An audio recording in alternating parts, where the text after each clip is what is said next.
Hey everyone, welcome back to the channel. Today we're going to talk about gold and Bitcoin. We'll look at how gold finished the month and speculate a bit about what I'd like to see happen to prices over the next few months. Finally, stick around to the end where I'll share the reasons why I hold both gold and Bitcoin in my portfolio.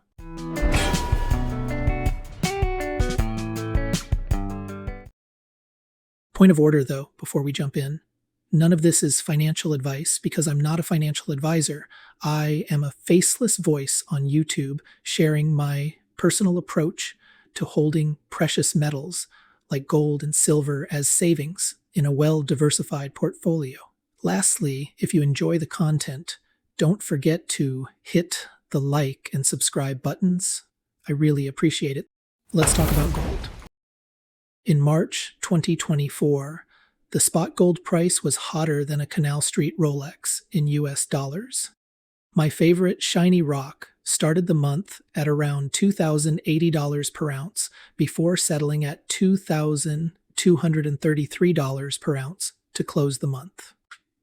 The relationship between the US dollar and gold is often seen as inversely correlated, meaning when one rises, the other tends to fall, and vice versa. At least, that is how it usually works. Interestingly enough, this ramp in gold price came at the same time that the US dollar index also increased. I'll be watching this relationship over the next few months as the Fed debates performing a mid-cycle interest rate cut. No matter what the dollar is saying, I think it is safe to say that a breakout in gold price has been confirmed, and it's time to start speculating on where price discovery will head in the coming months. As I mentioned in my last video, I use monthly charts for looking at the price of gold, and I complement that with keeping my eye on the 20-week simple and 21-week exponential moving averages to smooth out trends even further. This is known as a dual moving average crossover strategy or a bull market support band, depending on the asset circles you travel in. I like to see price action in a rising market check back in with these averages. I've found that the more often price touches base, the more likely the trend will continue and runs tend to be longer. Conversely, failure to hold the averages would imply a move lower, signaling an end to a price trend. While I like to see that check-in happen every few months, sometimes price forges off on their own for a considerable amount of time. As an example, in May 2019, gold started a run that lasted about 670 days before price action revisited the bands, bouncing off the averages. Spot then flirted with the averages for another 457 days, meandering in a $400 range until the Fed started to raise the funds rate in an attempt to stem the worst inflation the United States has seen since the 1970s. Of interest, that run anticipated a shift as it started to move about 2 months before the Federal Reserve started to cut the Fed funds rate in June of 2019. For the duration of the first part of this move, spot price for gold increased by $615 in about 2 years.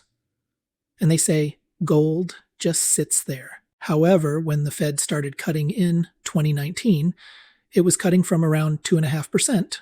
But here in March of 2020, we're at a rate over 5%.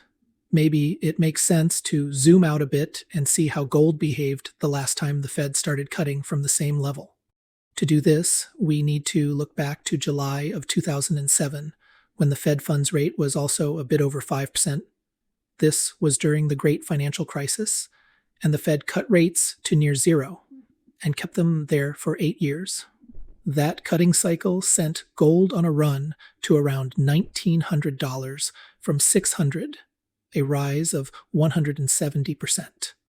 I encourage you to file this next part under excessive navel gazing, but a similar move today would take gold to over $3,000 an ounce, another 150% above our current level. Even at $3,000, we still wouldn't have surpassed the all-time high for gold, adjusted for inflation, of $3,200. It would seem that we are still early if history, at a minimum, rhymes with the future. So as we start April, what would I like to see for the price of gold? I'd like to see it put in some time building a base here to let the support band catch up with this recent move. I think this makes for healthier price action over time. If gold gets too far away from the moving averages, I'd be worried that we'd see a correction that would shake a lot of hands out. But don't forget, we're just spitballing here. I'm not sure I believe the past can tell you what the future holds. It sure seems like a good setup here, though. I remain a buyer of gold, although I intend to slow down my purchases after front-loading much of my planned buying into the first 3 months of the year and aggressively buying in November and December of 23. Gold and Bitcoin are friends? Gold and Bitcoin. Gold and Bitcoin maximalists often exhibit a frustrating tunnel vision, focusing solely on the merits of their chosen asset class, while ignoring the potential complementary benefits of the other. Gold enthusiasts prize its historical reliability and intrinsic value, viewing it as a safe haven during economic uncertainty. In contrast, Bitcoin maximalists champion its digital scarcity, decentralization, and potential for significant return. However, both assets can coexist beneficially within a diversified portfolio.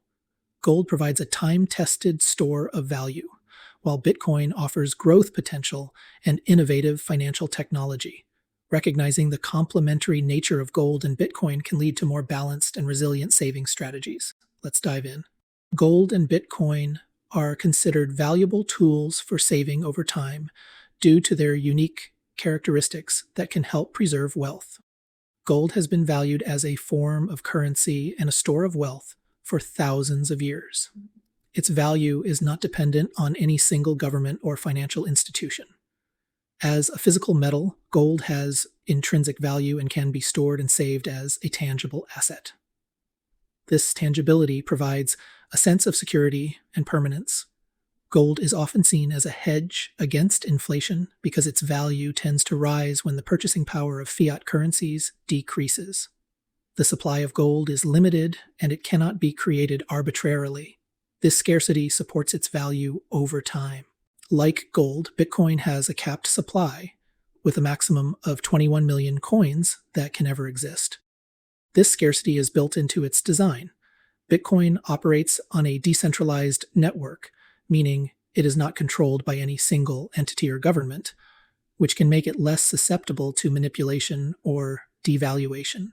Being a digital asset, Bitcoin can be easily stored, transferred, and divided into smaller units, which makes it a flexible tool for saving and conducting transactions. Over time, Bitcoin has gained acceptance and is increasingly viewed as a legitimate asset class. As more people and institutions adopt it, its value and utility as a tool for saving and transferring value may continue to grow. Both gold and Bitcoin offer unique advantages as savings tools. Gold with its physical and historical assurance of value, and Bitcoin with its digital scarcity and decentralized nature.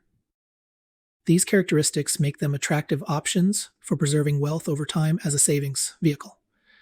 Saving in gold and Bitcoin, rather than investing in them, shifts the focus from generating high returns to protecting the value of one's assets over time. For me, it's about wealth preservation, risk mitigation, and diversification. That's probably a good place to end for now.